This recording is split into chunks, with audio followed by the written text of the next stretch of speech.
Oh, hello everyone. Welcome back to Vito X Dino. This is episode 22. I'm Vito Delsante. That guy's name is Dean Haspiel.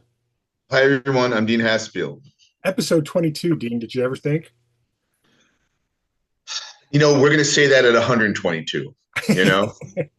But I mean, Like, yeah, of course. in 30 weeks, give or take, it's a year. Yeah, it'll be a year. I mean, I keep, it's funny because, like, there have been lulls that when we didn't talk, and not because of static, it's just a month or a couple months can go by, and Right, also right. social media thinks you're talking to the person anyway, right? Like, Mhm. because you're liking or responding or whatever.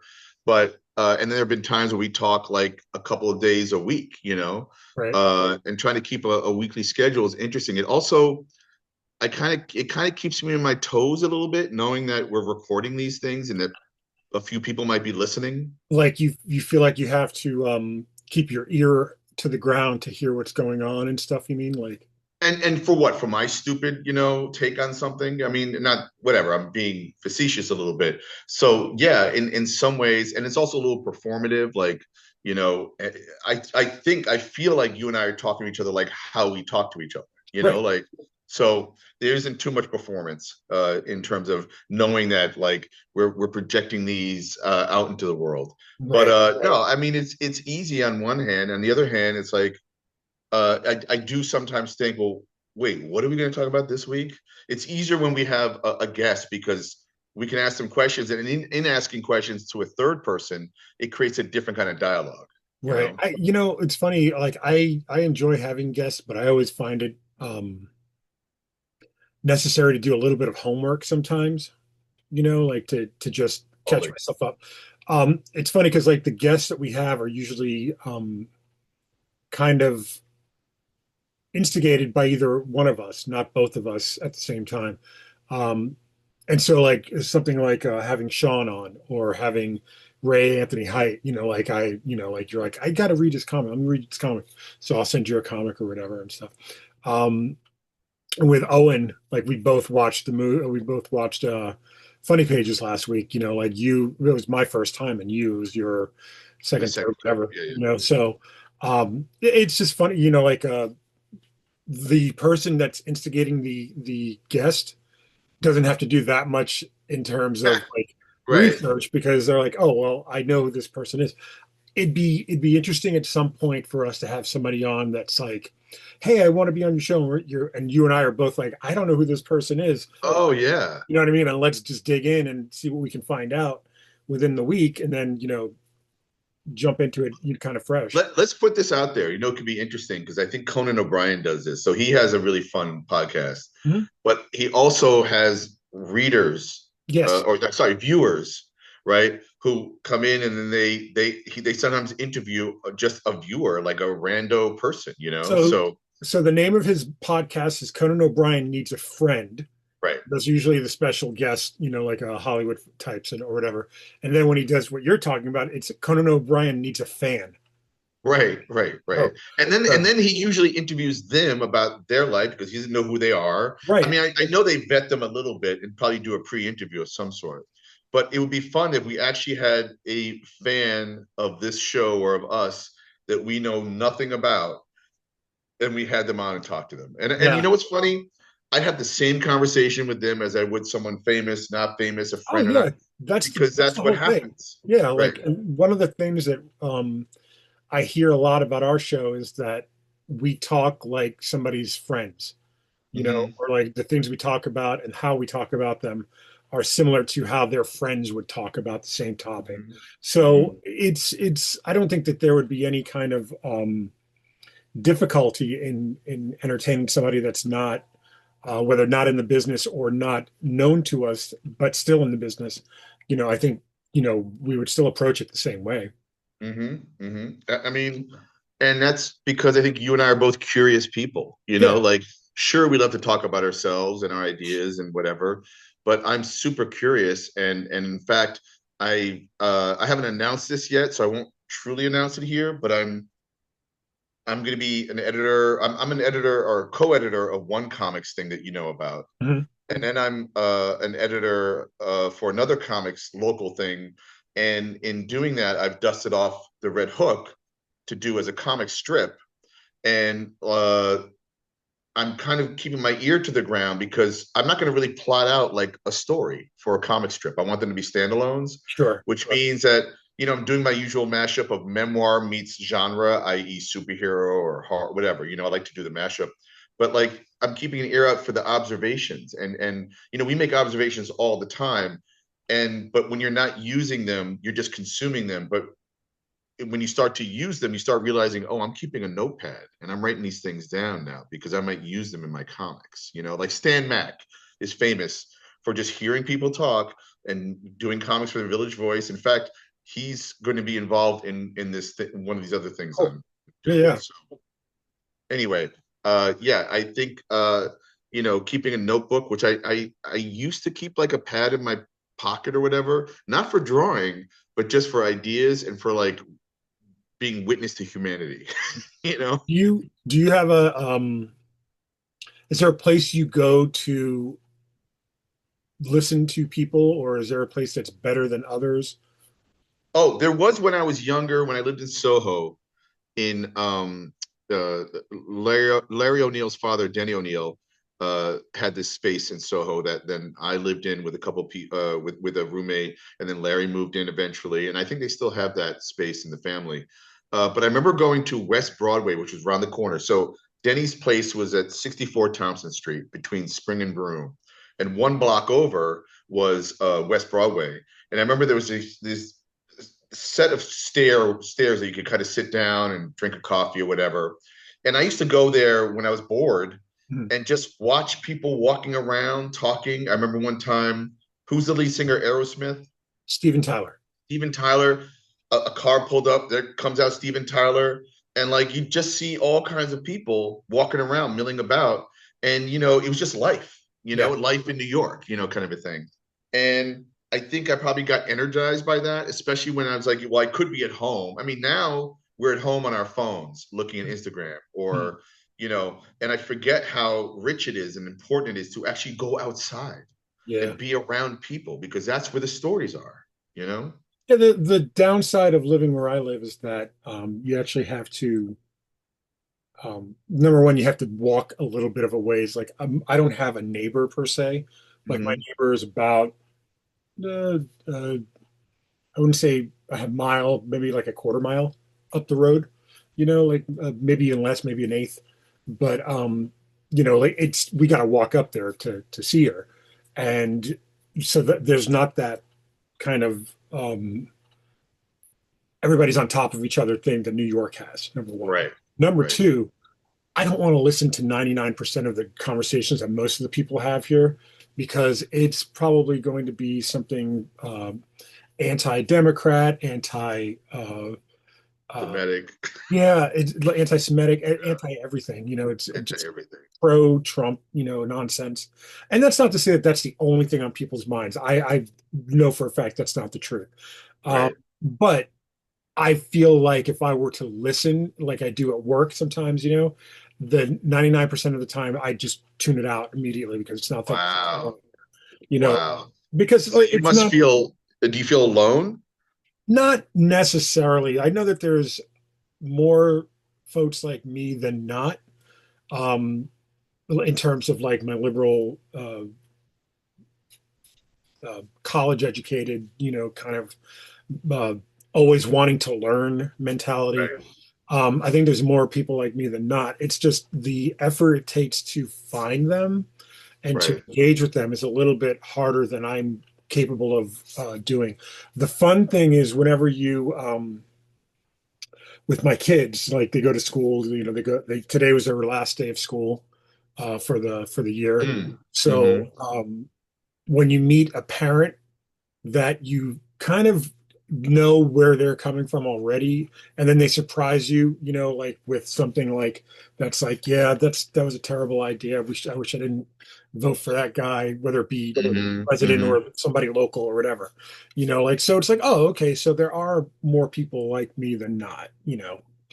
Or people who are a little more fair than some of these crazy yahoos that Yeah, are like, fair is a tough thing to quantify. I think it's just, you know, being open, okay, okay, the impetus, I think, on most people is to lean on what they know Hmm. already, not Hmm. necessarily to learn something new. So Hmm. the the idea that you can learn something new and like, take the effort to put in the time to learn that thing is something that you don't find with a lot of people, whether they be here or New York or California or wherever. It's Right. just there's a an inherent laziness that pervades people that are comfortable. Hmm. Until you disrupt their comfort, they're not willing to seek outside of their own box. And I think that that's the mentality here, like whereas, you know, I don't see that there's anything but laziness on their part for voting who they vote for. Like we just had a thing come up yesterday. So today was the last day of school for the kids in the area. And it was just announced yesterday that I think 12 teachers are being furloughed at the high school, which is where Sadie's going to be going next year. And they're cutting certain programs. It's like, how do you, like, like, it's like an Department of Education thing, or is it like a local thing? Is it uh, an economics thing? I know for a fact no one's going to do the work to find out the reasoning behind it. However, I already know Michelle's already put down the dates for the school board meeting, so it's like we might be getting super involved currently. Well, like you said, it impacts you personally, and for Right, people who don't have kids, for instance, like as much as we, desire empathy of all kinds, there's only so much of a bandwidth that any human being has to give empathy, right? So it gets difficult sometimes, man. And yeah, people are just more concerned with their personal needs and then those being met to a certain degree. right. But I will say this, man, I'm convinced, uh, as much as we need lawyers and all the people who are good that are course correcting all the ills that keep getting thrown our way, it's going to be one of their own is going to take these people down because I think they're going to just fight each other ultimately and eat each Yeah, other up. you can hope for the snake to eat its tail, but the um like they say, the arc of justice in the universe is long, and like it just takes patience sometimes, you I know. know, unfortunately, and people's lives and time, and it's messed up. But let's not go too far down the. Well, yeah, no, I mean, I'm sure that my next topic of discussion is no more, I don't want to say fun, but it's no less a serious matter than Mm, that. But we just lost Peter David. I know, and you know what? I was scratching my head. I've met him once, and he was fine. I forget where I met him, and I almost wondered, did I do a panel with him? Was I on a panel with him once? It's possible, like at Wizard or something. Right. But I am not. I don't think I've read his Hulk run. Uh, I think he did X Factor. He Yep. wrote a bunch of Star Trek novels, I believe. Like he did a ton of stuff. Did Young And Justice for DC. He did Supergirl for DC. Um, uh, what's funny, Young Justice became a cartoon, very, very popular cartoon. Maybe not one of the bigger hits, but it was on Cartoon Network. It did very well. Then went straight to I think HBO Max or whatever. Supergirl. A lot of the ideas that he came up with in Supergirl were used in the Supergirl TV show. Um, he, I, I had him for a couple of signings at Jim Hanley's when I was running the signings there, and I was talking to Stephen and Chris, who I used to work with at Jim Hanley's, Stephen Norman and Chris Martins. And they were, I wouldn't say like my second in commands or, like my right hand guys or whatever. Stephen was to an extent, but, they both worked the signings with me, and like they were always, fans first, like always very, welcoming of the talent that we had come in.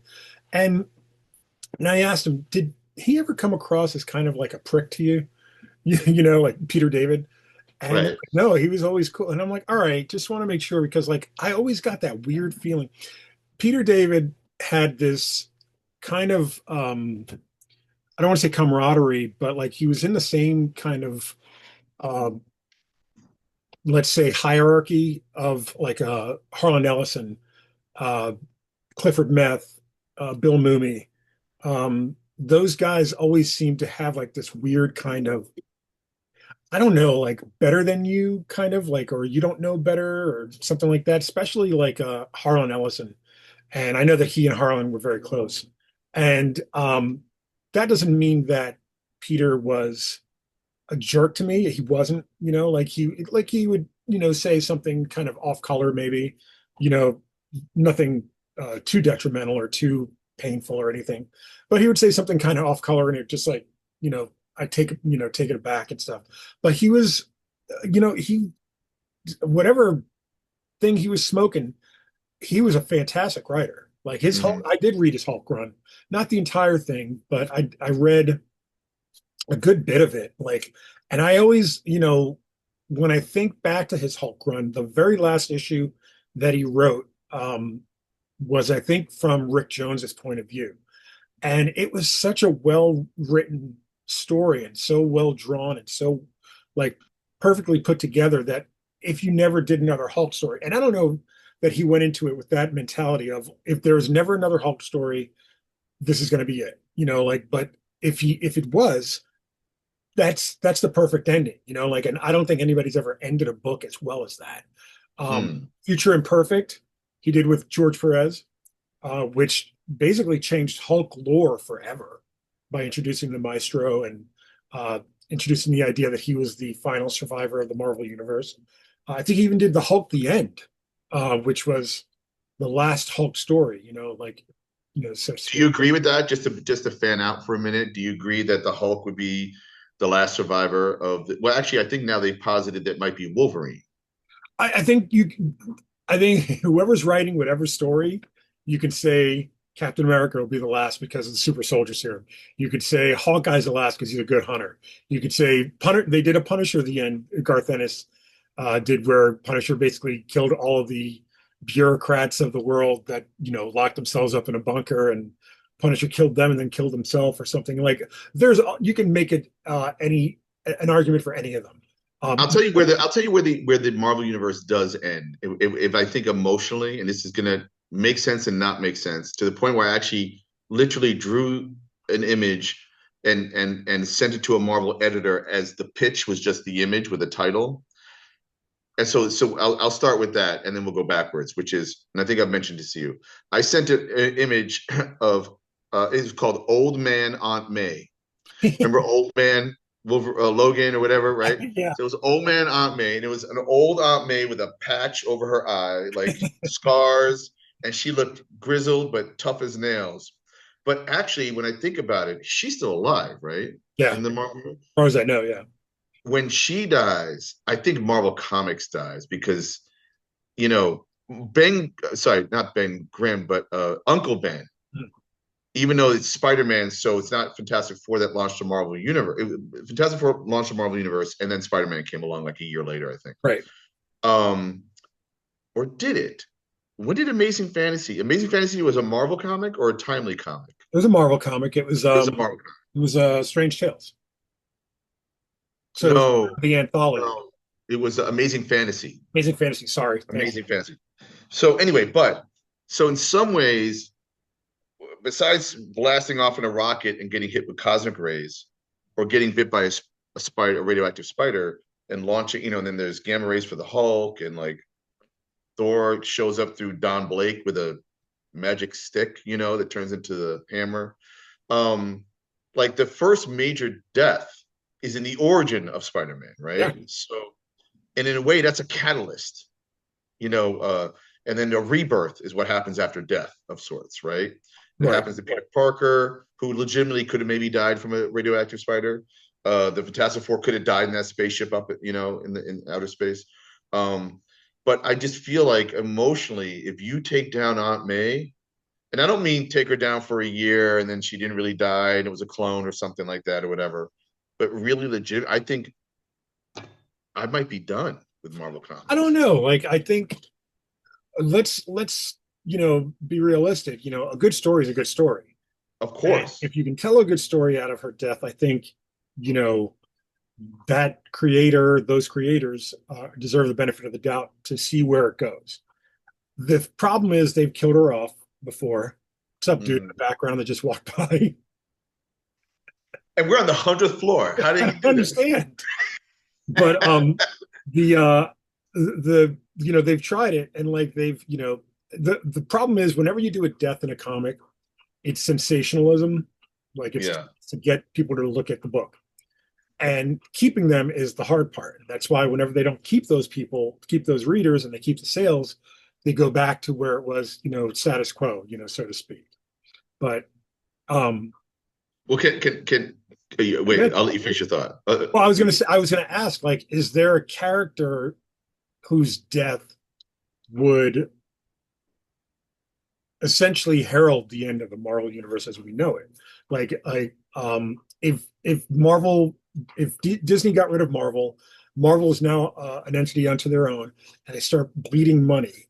What is the last comic they would publish? Like that would signal the end of the Marvel The universe. end of the Marvel universe, Right. right? I think it has to be Spider-Man, only because I think Spider-Man is the most recognizable brand. I think Spider-Man dies and it feels like Marvel dies in some Right. way. You're right. But I was going to say, and I think we But both and agree. that's to your point about Aunt May as well. Like I think Yes. Yeah, like totally. I that. mean, yeah. I mean, Aunt May has either died or almost died, and it's always been awful. Like it would like it's not cool. Because if I were to write a Spider-Man story, he's going out to buy her medicine, and then has to fight Doc Ock, you know what I'm saying, or whatever. Like, sorry, I'm sorry if I'm, if we've seen that a million times, but that's where it starts. That's where you start. That's the first thing you think about. Mhm. I was gonna say there have been many deaths in Marvel Comics, but I think, well, I'm gonna ask you a question, and I think we might have the same answer. So we'll try to answer at the same time, okay? And I'll say one, two, three, okay? Okay. So, what was the best death in Marvel Comics? Are you thinking? And when you have your answer, then I'll say one, two, three.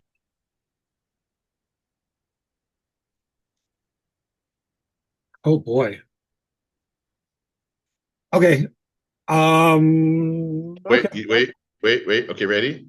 One, One, two, two, three. three. Uncle Ben. Captain Marvel. Oh, he said Uncle Ben.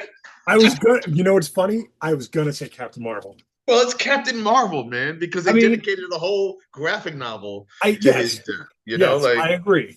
I just think that the most important one is Uncle Ben because without Uncle Ben, well, you're right. You're right. The most important death, right? but I feel like the best death Yeah. I mean, might be Captain I Marvel. mean, he died on his deathbed. Doesn't Thanos visit him like on his deathbed, like his Right, most right. infamous villain? And Like then, he comes to pay yeah, respects. Like it's amazing. they all show up, and then but that's akin to Doctor Doom literally crying outside of his mask in the 9/11 Spider-Man. I hate that. I hate it. I get the sentiment behind it. I understand, and it's perfectly well within the storytelling niche of what that story is trying to do, but it's so out of canon, and it should not be canon, and should not, you know, be a part of the run, so to speak. I think the thing about the Captain Marvel death is that it was such a whenever you think about a superhero or supervillain death, you always think it's going to be some kind of big explosion. And the thing that makes it so special is that it's cancer. It's It's like cancer. it's and the only other and we're going to go back to him probably a couple times today. The only other death that comes close is Jim Wilson, who I believe his name is Jim Wilson. It's Jim something, but he was a supporting character in the Incredible Hulk run of Peter David. He died of AIDS, Uh, and that issue is just mm, again going back to what I was saying about the final issue. That issue is like perfect cover. I think Dale Keown did the cover. Black, mostly black, maybe even Gary Frank, but it's mostly black. It's Jim on like a hospital bed, and the Hulk in like a shirt, just standing over him. Like just like holding vigil. It's perfect, absolutely hmm. perfect. You see, you're making me want to read his comics, man. His run, the There, Peter David run. his Hulk run is fantastic. Right. There's a couple other comic issues that I want to throw out, for the our viewers and listeners. Before you do that, just I want to, for again context, Jim Starlin wrote and drew The Death of Captain Marvel, which I believe was their first in their graphic novel series of Right. oversized, where it wasn't totally oversized, but And it mostly wasn't book comic book. stores, I think, carried them too, because I remember seeing it at Barnes and Noble, not at a comic store. That Right, New right, Mutant by Claremont and McLeod, right. it's like their introduction before they even showed up in the X-Men. Um, I think Dreadstar was one of them as well. Dreads. Well, maybe when Epic took it over for Maybe, a while, or maybe it started there and went over to right. I forget who published Dreadstar, but yeah, there was a bunch. I mean, there was Walter Simonson's Star Slammers. That's right. Remember Yeah. that was I mean, there were so many good books that came out of that. And I do want to veer into another death thing in a second, but give us some highlights of Peter David. Like, So you have the two that I just mentioned. There is the infamous, I mean, there's the wedding of Rick Jones and Marlowe. I forget her last name. But more importantly, the issue before that is the bachelor party, which is one of my favorite Peter David written issues, bar none. Like it's fun, it's funny. I mean, imagine Captain America at a bachelor party watching a stag film. Like it happens. right, right. Then there's in X Factor, there's the infamous therapy issue where Doc Samson does a therapy session with each member of X Factor. This is the infamous one where you find out that Quicksilver is such a jerk because he's got to wait for people and he's fast, like, and it like there's so he broke apart the nuances of every character in that team and in the issue, and it all makes sense. It was all perfectly like That's great. well thought out, and there's a couple other his X Factor run where uh Jamie Madrox was basically like a detective. Like Hmm. this is post No More Mutants, Wanda killing off like half, or there's only 152 mutants left in the world, and so like uh, Madrox has like a detective agency, like the X Factor Detective Agency, drawn by Dennis Calero. Fantastic run. Dennis, I haven't seen him in a while. He used to Yeah. swing by the studio. So you mean Madrox the Multiple Man? Yes. Right. Okay. Right. Right. Right. And I love like that character. there are always like little kind of like quiet. He does quiet moments the best. Or he did, quiet moments the best. I think like whenever it was like a wind down of a big, run of stories where it was part of a crossover or its own like arc, that the kind of breathing issue, the issue that's like, let's take our breath and Hmm. start for, and I think he always like nailed those. Like I think he always had a talent for getting the characters back to square one before the next event hit or the next problem hit. And things like the therapy issue in X Factor is a really good example of that because you don't expect it in the run. You're reading it and you don't expect something like that to happen. And then you read it and you're like, wow, this is just, it makes so much sense. And like, it gives me a better insight into these characters. Hmm. And then you go into the next event and you're still left with the resonance of what happened in that last issue or that one issue. So I think, something about Peter David, I think that probably doesn't get said enough. I mean, I think those quiet moments, those human moments, I think he really excelled at those. That sounds like so many people are trying to figure out how to go big, and he knew how to do that, but he also knew how to go small, which is Right. actually harder to do. Especially with superheroes. And like you said, humanizing them. So it wasn't always like, let us sit here for the next adventure, please. Like what and I think maybe in a way that scene in the Avengers movies when they're eating gyros, right? Yeah. After a fight, that almost honors like a Peter David sensibility in a way, Right. which I think is really cool. So just to, and one other thing about David, John Suntress was talking to Bob Schreck last night, and he came up, and at some point, Bob said described Peter David as, being a great writer, and he had never really worked with him. He said, but sometimes he liked to come over and honk you on the nose, is what he would say.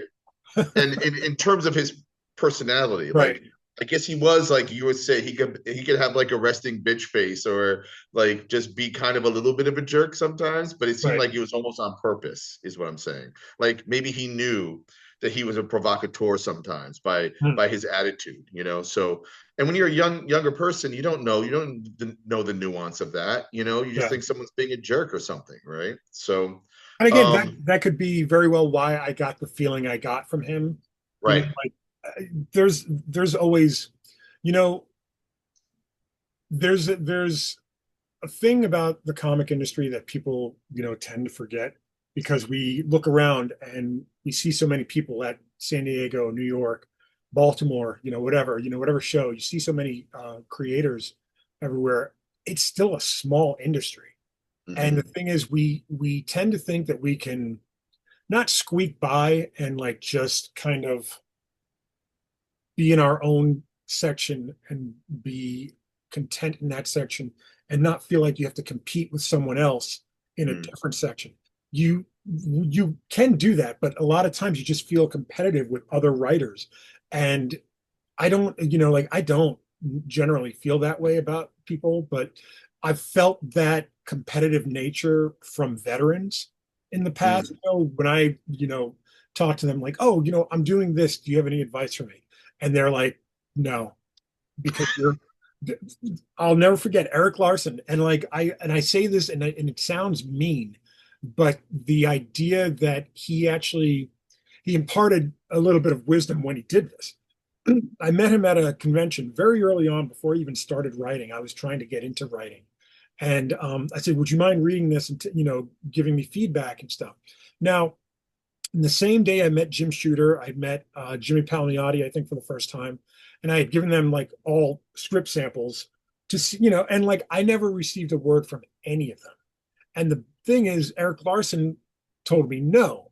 And I said, oh, I was like, again, I think I still even had hair at that point. Hmm. And I was like, and he saw the look of me. He goes, "Don't misunderstand. I'm sure you're talented or you're on your way or whatever, but you're a writer and I'm a writer. So I would be, you're my competition. Why would I help my competition?" And I get that, but in my head at the time, I was like, "You're Eric Larson.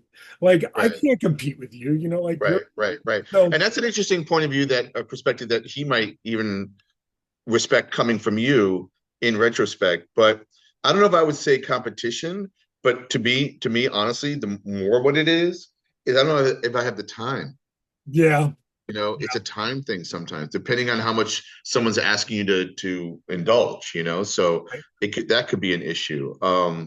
What just happened? Oh, there's a Pee Wee Herman documentary which I haven't seen yet. right. But Gary Panter posted, I think yesterday, like something about I can't look at your proposals. I'm not opening up DM direct messages from people I don't know. There was a whole like you can't buy art from me. I have an agent. Go to these people. And I think it's because he drew a lot of the sets for Pee Wee Herman, so Yeah, he's probably in the documentary. And of course, what happens when something's popular for the week? Everybody kind of like goes toward well, oh, let me find that person. Let me see that whatever. So he probably had a deluge of like people coming at him. It was just so interesting to see like him have to put up this sign basically yeah. saying, "Cut it out, everybody. I'm talk to my agent," kind of a thing.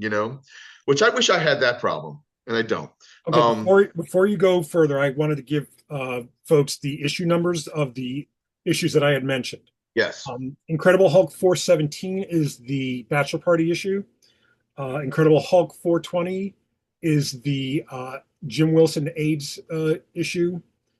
His last Incredible Hulk from the original run is Incredible Hulk 467. And the X Factor therapy issue is X Factor 87. So 87. hunt those down. Those are, well, I think if you were to ask me, like for a eulogy for Peter David, those four issues I think are the perfect eulogy for him. Awesome. All right, sweet. I actually just wrote them down myself. Cool. So my other little death adjacent, and I I made this comment on I think Facebook, and you may have read this, but it had occurred to me, there's a lot of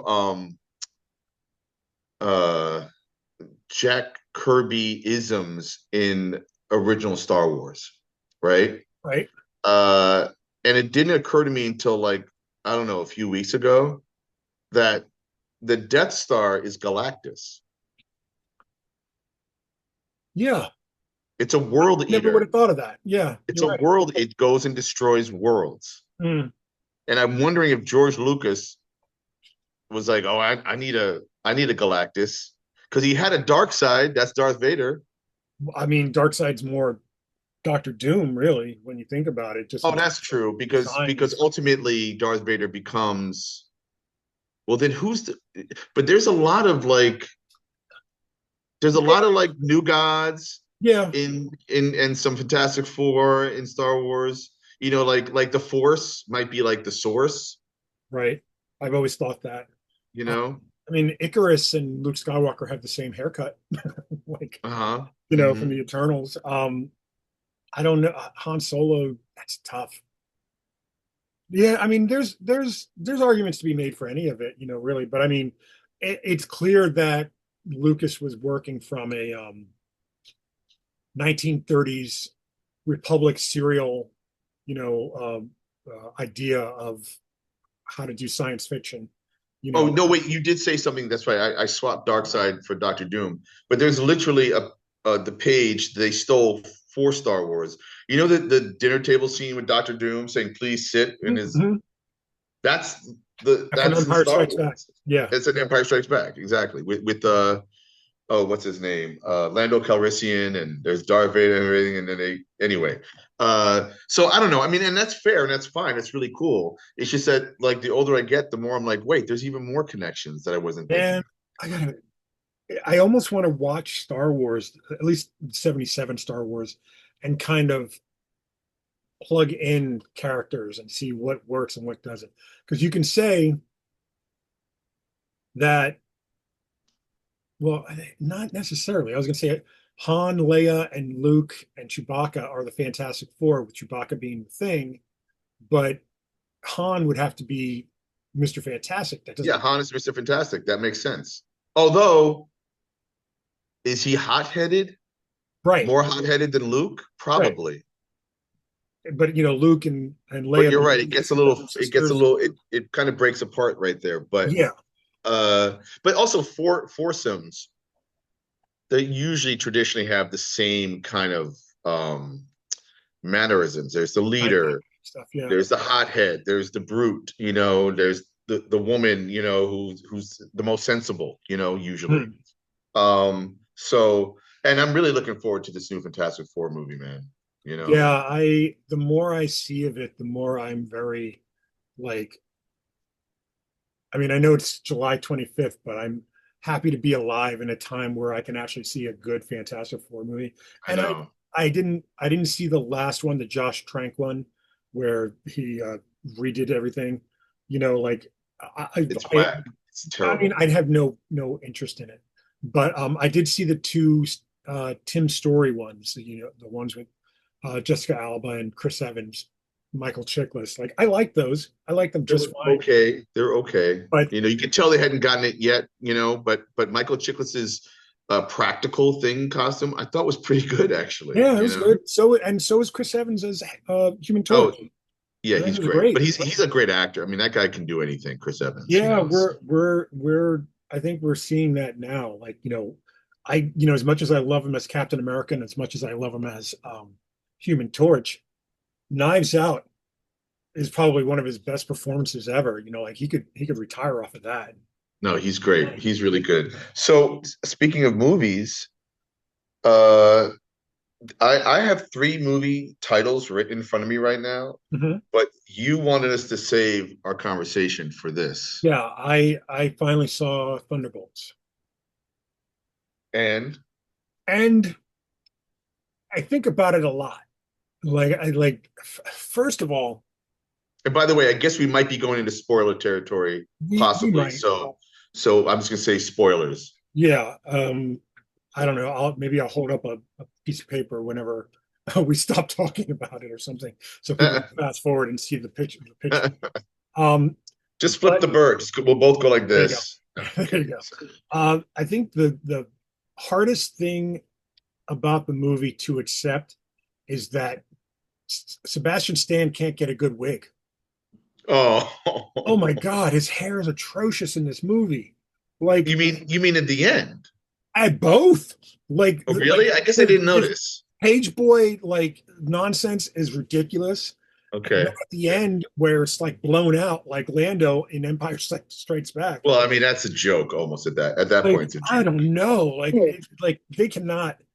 He cannot show up in Doomsday with his But hair. that's your only complaint, right? Let me think. Oh, wow. Wow. I Yeah, I think love that is this my only movie. complaint. I Oh, think it is. Like I was thinking, okay. like maybe there's more. No, that's it.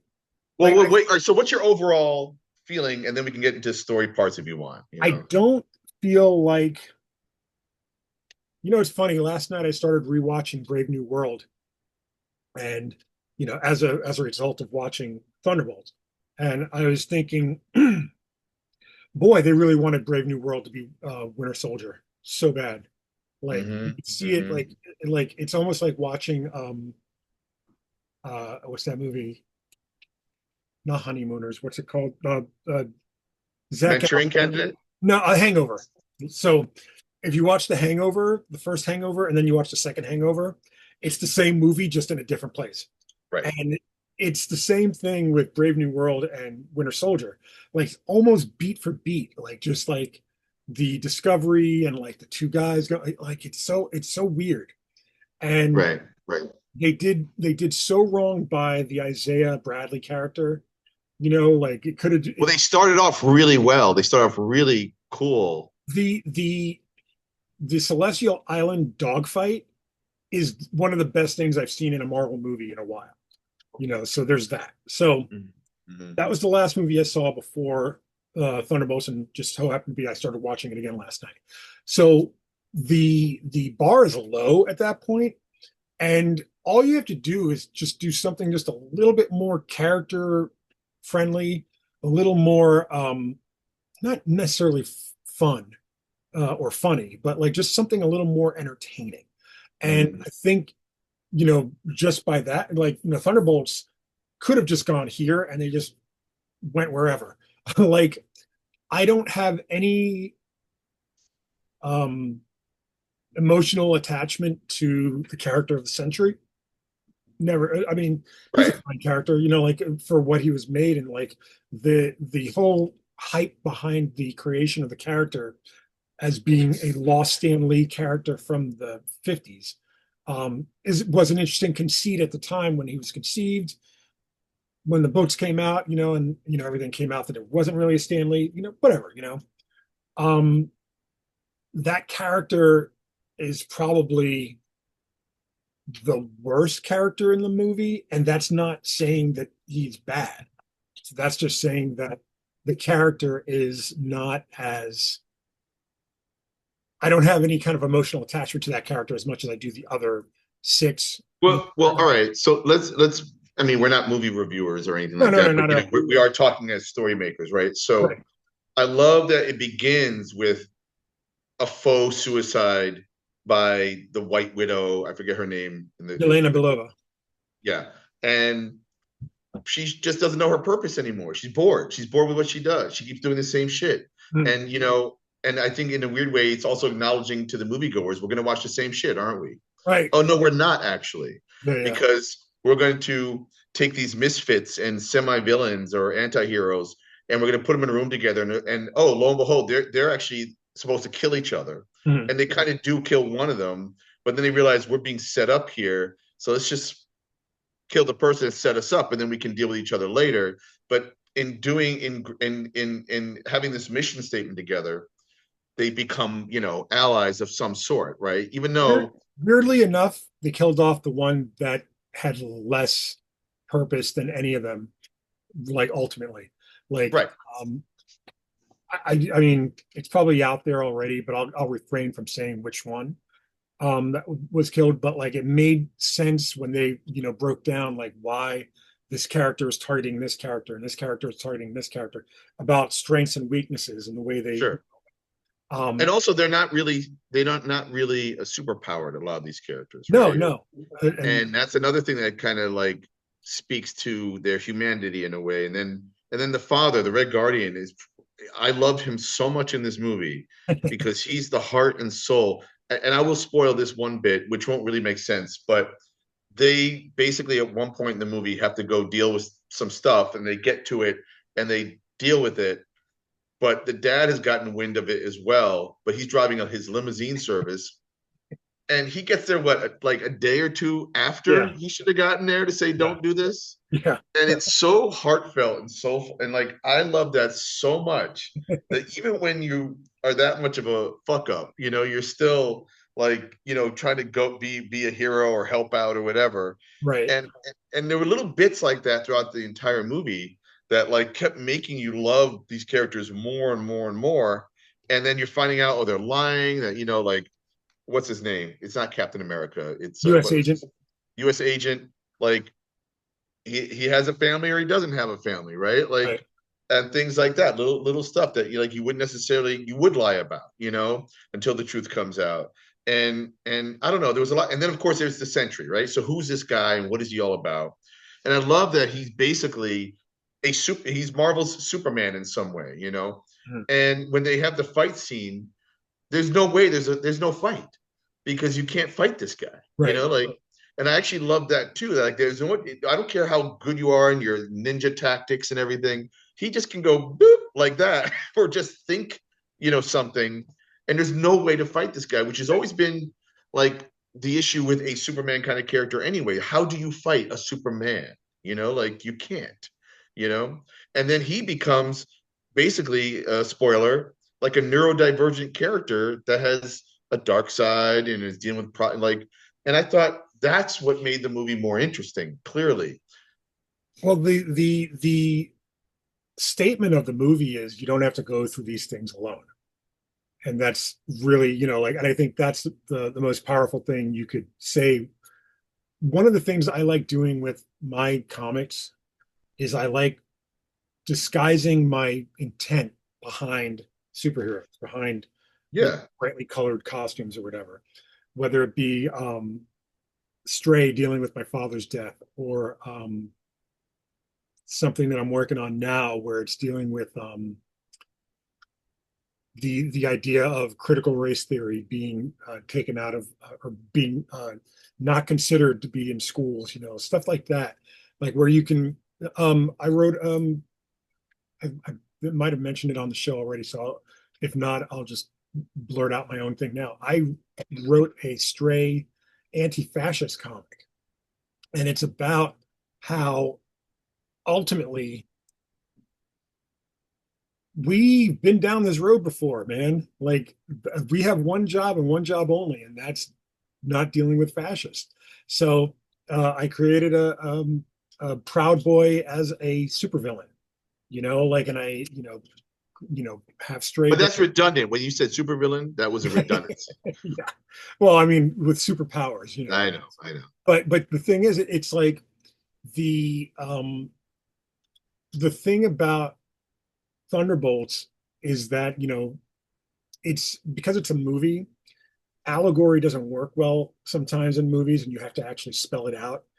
And Mm, usually gets spelled out in visuals, and that's the visual of being in the void space, or whatever they call it, where the heroes are going through all these kind of dark moments of certain lives. And the fight with the chicken is the best, yeah, like where he's methed out and like yeah, he's like, I was on a lot of meth that day or something or whatever, so the thing about depression and feeling like you have no purpose and no place in this world is illustrated, like a comic book would do it, with like imagery. And I think that where the movie, I don't want to say falters, but the thing that I found it was a little redundant after a while, where they kept saying the void and the void and the void, and they kept saying it. And also the other thing was that, like, I'm glad it didn't fall into a romance because you could see the not the thinking behind it, but like the laziness could have just like taken hold of the story, and they could have just made Yelena fall in love with him or whatever. But she Sure. was just supportive, and like the idea that they all just hugged him at one point is the most ridiculous idea ever, and it's beautiful and it works. So I kept thinking, when was I in the writer's room? I don't remember writing some of this movie because I kept thinking, that's what I would do. That's what I would do. And I kept feeling more closer to this film than a lot of the other, Marvel movies I've seen, which I enjoy most of them. Sorry, like I'm a fan. I don't know. I don't ask for too much. But Yeah, but this particular movie, I kept thinking, I feel like this was closer to the kind of thing I might do. yeah, Uh, I've been using James Gunn as an example of another kind of sensibility that I feel like, once we see that Superman movie, I'll bet there'll be a lot of both of us will be in that movie. yeah. A lot. I think. I believe Peacemaker to a certain extent. So it's like there's this like kind of corniness that's also very sentimental, but also imparts a universal wisdom. That's what I You was know, just gonna say. Yeah, like there's a lot of we all feel the same feelings, like we're not all monsters. right, So like we do have a universality of emotions that we all have tendency to feel. And the thing is, it is corny, like whenever we come from a generation where we've said, hey, um, the idea of going to therapy is the idea that we have to, not be a man. Yeah. And not being a man means you don't get a chance to do all that stuff. And the thing is, we've now learned that therapy works, therapy helps. And right. who's this? Who am I holding? I don't know. Oh, this is one of our kittens. Macy. Oh, how many do you have? Sua. This is Sua. Oh, we. We have Wait, you have four. And Yeah, how's the rabbit doing? the rabbit's fine. It's more than where that came from. Yeah, I'm sure. Well, it's kitty cats. They like to multiply. Yeah. Did the rabbit make it outside? Yeah. It All right, has awesome. it has its own pen. Oh, But yeah, I want to see that. Well, yeah, no, I love Thunderbolts. I was surprised by it. It was a lot of fun. I'm curious to know what they do with that. And then, I mean, again, another little spoiler if you haven't seen the movie, but it ends on a stinger where, like, wait, is the Fantastic Four coming to the MCU timeline? right. What's going on here? There's kind of a little spoiler there, you Yeah. know?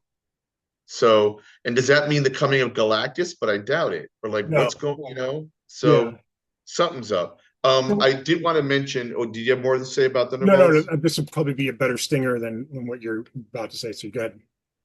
No, go ahead. Oh, I You're was going to good. say, so are you, because you mentioned James Gunn, and I know what kind of a character you have an affinity for.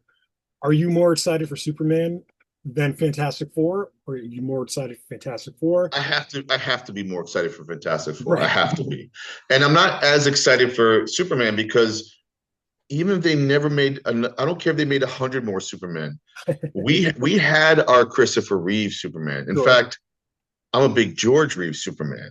You know what I'm saying? Uh, So, but this looks like story wise will be a little more up my alley in terms of what I've seen and the fun that he brings and the levity he brings to the serious. right. So, and I enjoyed the Zack Snyder, run as well. I mean, it was dark.